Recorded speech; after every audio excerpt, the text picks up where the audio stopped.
അന്ന് നമ്മൾ സെയിൻ്റെ വീട്ടിൽ താമസിച്ചുകൊണ്ടിരുന്ന സമയം ഒരു ദിവസം വൈകിട്ട് നമ്മളെല്ലാവരും അജ്മാൻ പോയി. ബീച്ചിലൊക്കെ പോയി ഡിന്നറൊക്കെ കഴിച്ച് പാതിരാത്രിക്കാണ് തിരിച്ച് റൂമെത്തിയത്. റൂമെത്തിയപ്പോൾ ദേ താക്കോല് കാണാനില്ല.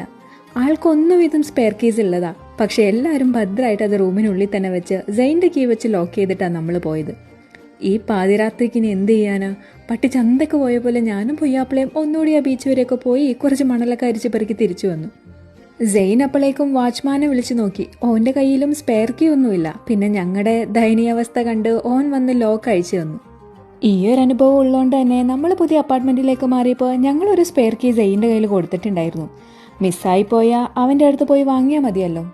അങ്ങനെ നമ്മൾ പുതിയ അപ്പാർട്ട്മെൻറ്റിലേക്കൊക്കെ മാറി ഞാൻ നല്ല കുട്ടിയാവാനുള്ള തയ്യാറെടുപ്പൊക്കെ തുടങ്ങി. രാവിലെ 6 മണിക്ക് പാർക്കിൽ പോയി 1 അവർ നടക്കാനൊക്കെ തുടങ്ങി. 6 മണിക്ക് ആ പൊയ്യാപ്പിളേക്ക് ജോലിക്ക് പോകണ്ടേ. ഞങ്ങൾ ഒരുമിച്ച് ആ റൂമിൽ നിന്ന് ഇറങ്ങാറ്. ഞാനാണ് ഇന്ന് റൂം ലോക്ക് ചെയ്ത് കീ കാർപ്പറ്റിൻ്റെ അടിയിൽ വെക്കാറുള്ളത്. ഒരു ദിവസം എൻ്റെ കഷ്ടകാലക്ക സമയത്തിന് ഞാൻ ഓനോട് ആ ഡോറൊന്ന് പൂട്ടി കീ കാർപ്പറ്റിൻ്റെ അടിയിൽ വെക്കാൻ പറഞ്ഞു.